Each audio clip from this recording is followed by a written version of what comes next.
A partir de agora, eu vou promover você. Você é o Bolsonaro. Você é o novo Bolsonaro.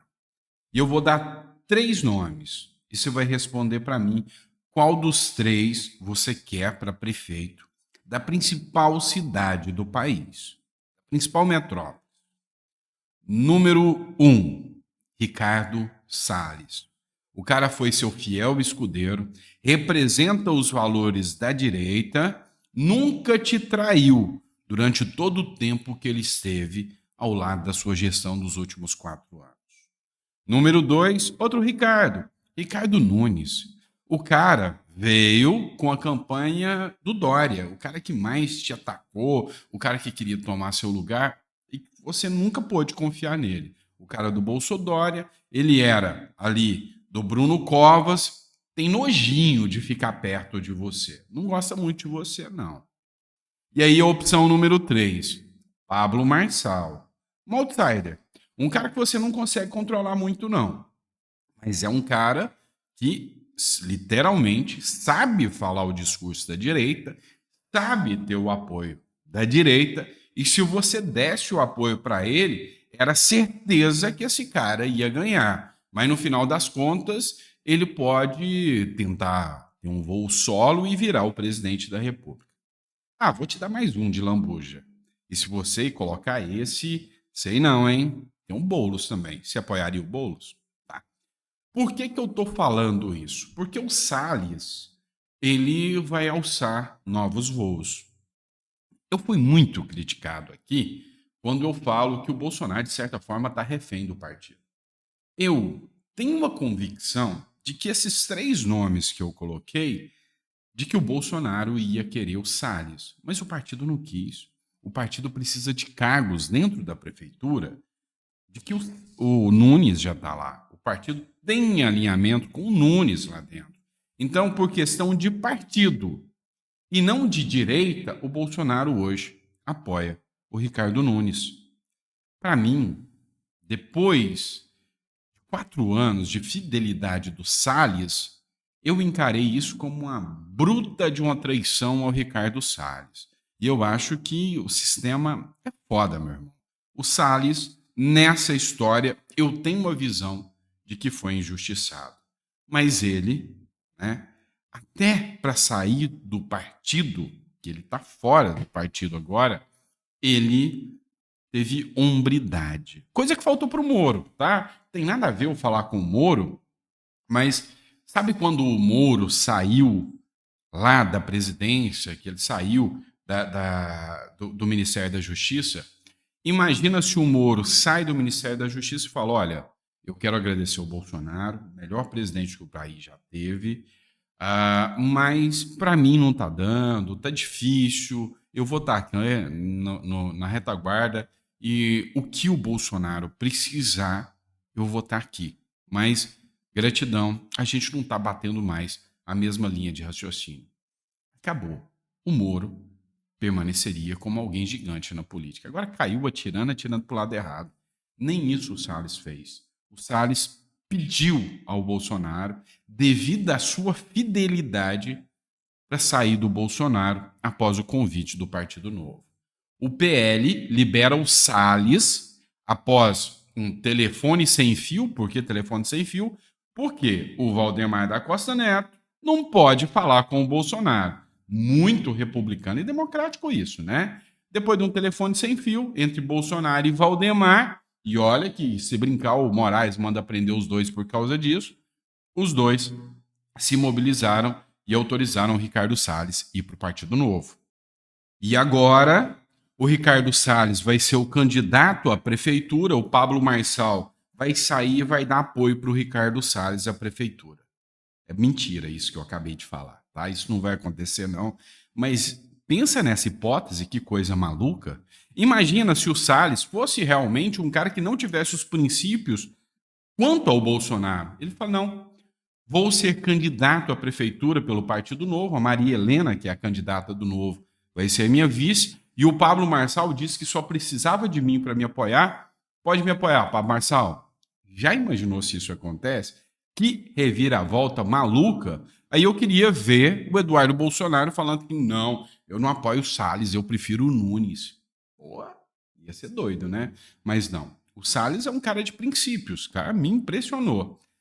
Só que, vamos falar do certo agora. O Salles vai entrar porque ele vai ser candidato a senador da República. E aí é aquela questão. Escuta o que eu tô te falando. Você viu o que eu acabei de narrar para você. Se em 2026 o Salles não tiver o apoio do Eduardo, do Flávio, dos demais bolsonaristas e do próprio Bolsonaro, aí você vai me responder. Quem que é o traidor nessa história? Então, em 2026, o Ricardo Salles vai ser candidato pelo Partido Novo a senador. Será que vai ter o apoio do Bolsonaro e do bolsonarismo? Meu apoio ele vai ter porque provou que é um homem de verdade. Isso não tenha dúvidas. Só que assim, a vinda do Salles para o Partido Novo precisa ser mais rápido possível. Porque o Partido Novo não tem o número de cadeiras no Senado necessário para ter tempo de TV para Maria Helena, que é a candidata do Partido Novo. A única coisa que vai mudar na prefeitura, na candidatura à prefeitura de São Paulo, com o Salles vindo para o Partido Novo agora, é que o Partido Novo vai ter tempo de TV. Mas isso não muda a história, apesar de que eu acho que a Maria Helena é uma das candidatas mais gabaritadas para exercer a gestão de São Paulo. Infelizmente, eu sou realista, acho que ela não tem chance, tá? Mas mudar a regra do jogo um pouquinho. E você, concorda com o que eu falei agora? Ou você ficou bravinho porque eu falei que poderia ser o Bolsonaro e o bolsonarismo que trairia Salles se eles não apoiá-lo, não apoiarem ele em 2026 como Senado, né, candidato ao Senado? Vamos lá, vamos falar do Lula, paz e amor. E aqui o Lula fala uma coisa que me toca, né? Eu sou pai de uma menina com deficiência, vocês sabem disso, né? Eu vou mostrar a Aninha para vocês depois. Muitos que me seguem há muito mais tempo já conhecem a Aninha.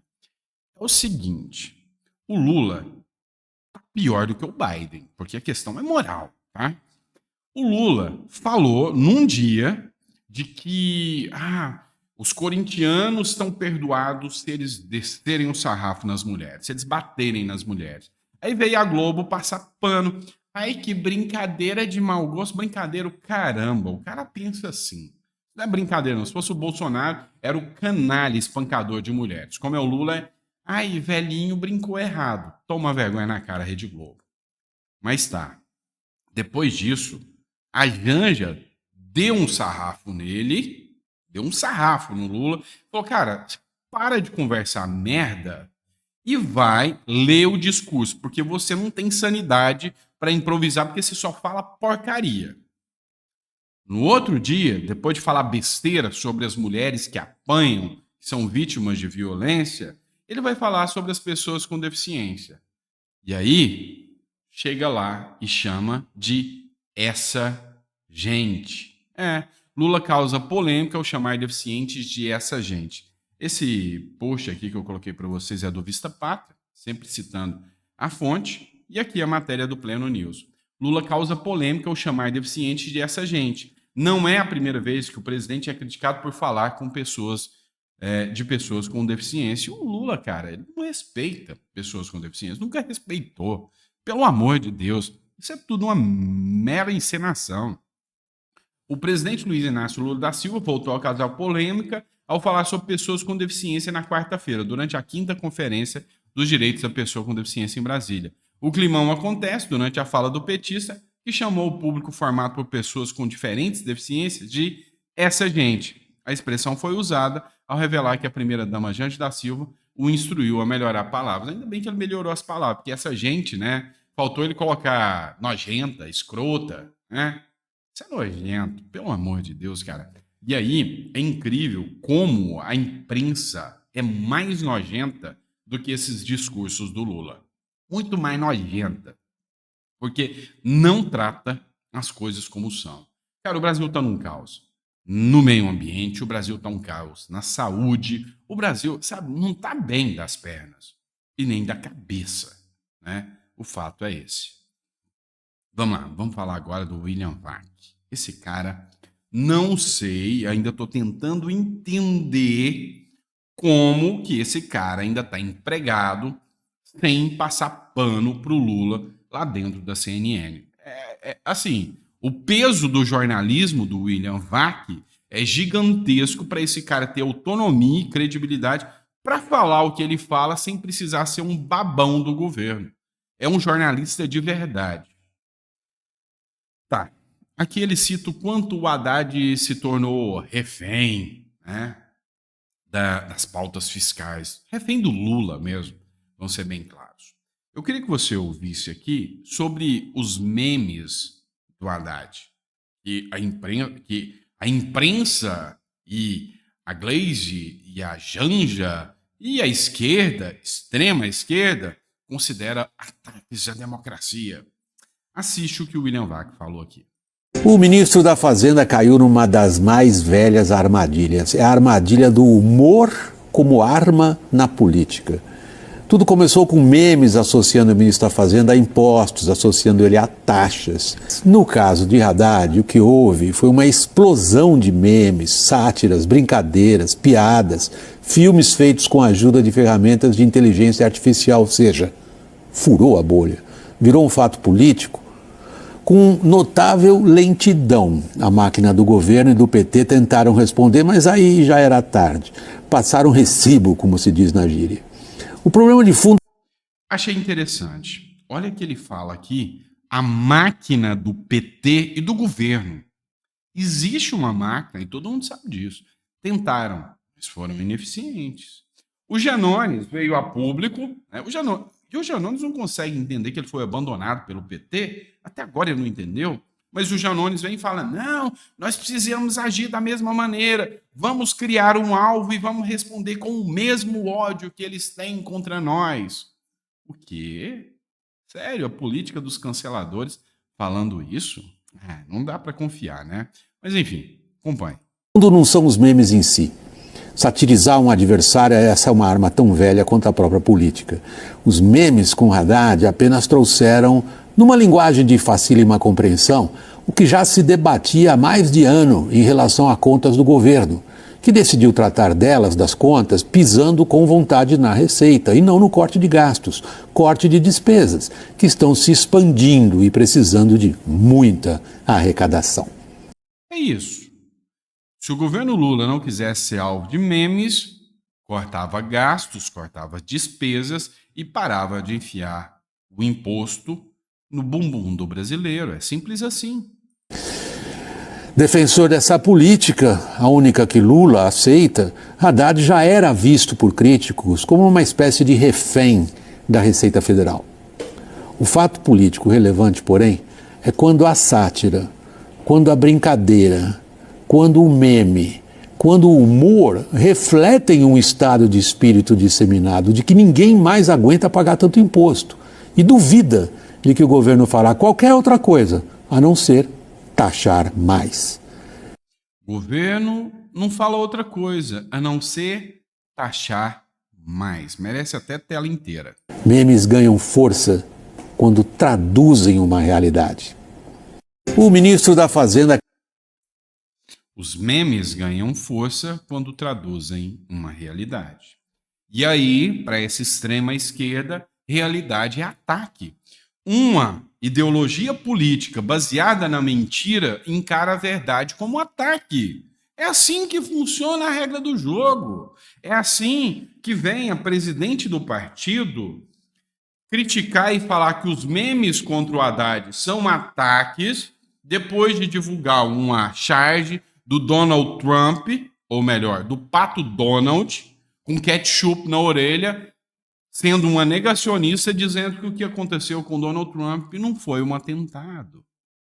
Você tem noção de que uma ideologia baseada na mentira não consegue suportar a verdade e chama isso de ataque?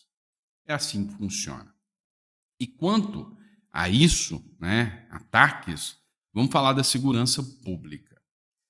Cara, vocês sabem que eu sou goiano. Eu tenho um orgulho pra caramba de ser goiano. Vocês sabem disso, né? Amo Minas Gerais, amo São Paulo. Para mim, eu nasci de novo em São Paulo, quase morri, foi São Paulo que me salvou, então tem uma paixão gigantesca pelo estado de São Paulo. Minas Gerais me deu os meus 3 maiores presentes da minha vida, né? São minha esposa e minhas filhas, mas sangue goiano bate forte. E aqui, cara, em Goiás, deixa eu contar uma coisa para vocês. Aqui bandido não se cria, não. Talvez seja por isso que é um dos estados menos esquerdistas, né, do país. Bandido não se cria muito aqui, não. E aí nós vamos falar de segurança pública. Teve uma análise sobre a segurança pública que compensa a gente entender um pouco mais. Será que a segurança pública em Goiás mudou mesmo? E eu vou falar para vocês que eu senti a diferença gigantesca, né, quanto a isso em Goiás. Mas olha só, essa análise aqui que é interessante. Goiás, ou o bandido muda de profissão, ou então o bandido muda de estado. Essas são as informações, os dizeres de um banner que foi colocado na sede do governo. E eu fui dar uma checada se isso é uma bravata ou se isso é verdadeiro.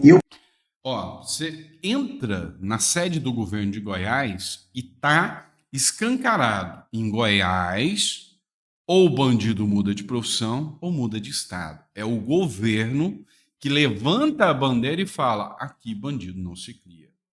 Aqui, quando o policial passa, ele é respeitado pela população. Em Goiás, os policiais são tratados como aquilo que devem ser tratados, tá? São tratados como pessoas que estão ali para fazer a nossa segurança. E aqui não tem aquela sensação de policial corrupto que a gente vê em Tropa de Elite, não. Tá? Aqui, realmente o policial é respeitado. Mas continua. Eu peguei o principal indicador de violência urbana, que é o número de homicídios, tá? E vamos lá, 2017, Goiás, o estado como um todo, 2.554 mortes por assassinatos, né? Em 2023, 1.086 mortes, a maior queda do Brasil, uma queda superior a 55%. 1.400 mortes a menos. Ou o ladrão muda de profissão ou ele muda de estado. Se pisar errado aqui no estado de Goiás, vai dar ruim. Boa parte das mortes de homicídio, quase todas, na verdade, são mortes de periferias. Então, a ação contundente da Polícia Civil e da Polícia Militar do estado de Goiás, no final de tudo, preserva a vida do mais pobre. É aquele que deixa de ser assassinado numa periferia, vítima de um latrocínio ou então de uma disputa de quadrilhas. E eu chequei também na... Tem outro dado, presta atenção nesse outro dado. Então vocês viram que o homicídio foi a maior redução do país, tá? E tem mais. Mas 2 números bem legais. Eu chequei o número de roubo a bancos. Goiás está há 3 anos sem nenhum roubo a banco. E chequei o número de ações do novo cangaço. Goiás está há 3 anos sem nenhuma ação do novo cangaço. Então, aqui bandido não se cria fácil. É simples assim. E aí é onde eu vou trazer aquela bandeira. Eu sei que muitos de vocês não gostam do governador Caiado, tal, mas eu quero um adendo para vocês. Seja quem for o candidato para 2026 à presidência da República, ele terá que trazer a bandeira da segurança pública. Isso é fato. A bandeira do combate à corrupção, ela vem atrelada à bandeira da segurança pública. A bandeira da saúde vem atrelada. Eu acho, isso é a minha visão, que hoje o maior mal do brasileiro é o medo, é a sensação de insegurança.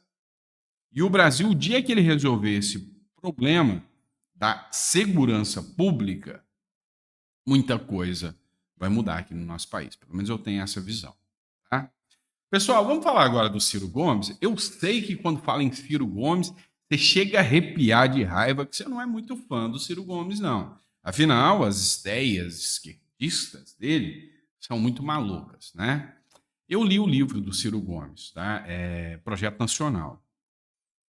Eu vou te falar que um percentual ali tem ideias interessantes. O Ciro Gomes é um cara mas muito inteligente mesmo. Isso aí é inevitável, é inegável, só se você for um negacionista para não entender isso.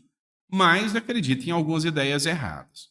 Só que o Ciro Gomes agora resolveu falar. E o Ciro Gomes é alguém que conhece o sistema de dentro, porque trabalhou junto com o PT, sempre teve aliado ao PT, e agora ele está falando muito sobre o governo Lula. E se critica o governo Lula, merece, né, um espacinho aqui dentro do nosso canal.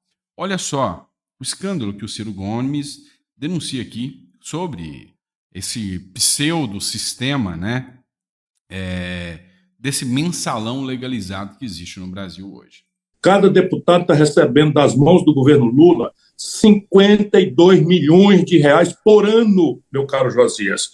Não haverá mais como renovar o Congresso brasileiro, e nós temos um Congresso, salvo exceções, é caracterizadamente um Congresso de maioria.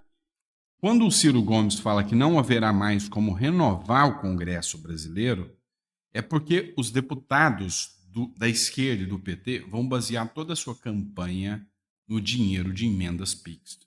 Milhões por ano para cada candidato fazer campanha. É o sistema fisiologista do centrão e da esquerda. Tá? Então, assim, preocupa porque 2026 está aí.